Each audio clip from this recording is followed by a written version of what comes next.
अस्सलामुअलैकुम दोस्तों आज की वीडियो में हम बात करेंगे असल खूबसूरती के मुतल्लिक़ कि असल खूबसूरती होती क्या है। दोस्तों एक ऐसी दुनिया में जहां ज़ाहरी शक्ल को अक्सर फ़ौक़ियत दी जाती है, ये रुक कर सोचने का लम्हा है कि असल में क्या चीज़ बाकी रहती है।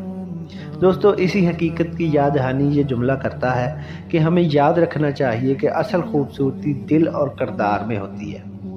दोस्तों जो हर अमल से झलकती है और दिलों को जीत लेती है।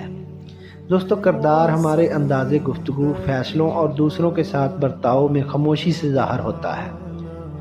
यही एतमाद को जन्म देता है, एहतराम कायम करता है और एक गहरा असर छोड़ता है। दोस्तों ज़िंदगी और पेशा वराना माहौल दोनों में यही अंदरूनी खूबी वक्त गुजरने के बावजूद बोलती रहती है। दोस्तों इसलिए हमें अपना दिल और किरदार को मजबूत रखना चाहिए, क्योंकि इसमें ही असल खूबसूरती है। खुश रहें, खुश रखें, तंदुरुस्त रहें। अल्लाह हाफिज़।